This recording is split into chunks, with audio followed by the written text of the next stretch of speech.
Kamusta po?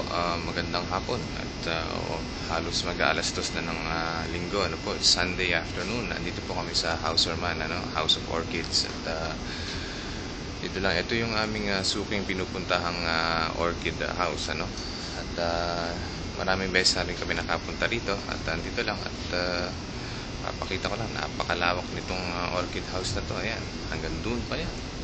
Gamit ko po ang aking cellphone na dati pa, ngayon ko lang na-explore yung kanyang mga capabilities.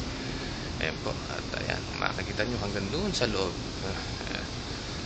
Ito yung, at dito lang po kami namamalengke lang at para pagpunta namin kay Tita Doti sa mga susunod na araw. Dapat pupunta kami kahapon, kaya lang merong NATO conference, at medyo busy lang kami kaya hindi na kami natuloy.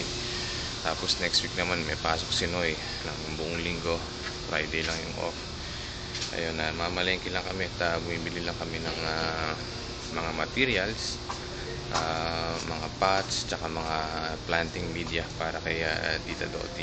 Ayun, para iriripat ni Noy yung kanyang mga orchids. Konti lang naman din pero mahalaga yung merong bagong planting media.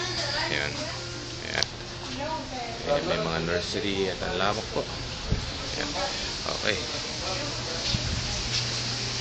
Wow. 360. Ayan lang po.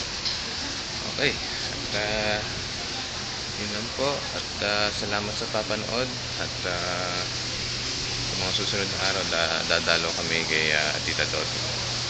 Okay. Ito lang. Napakalawak nito. Acres. Okay. Sige po. At hanggang sa susunod.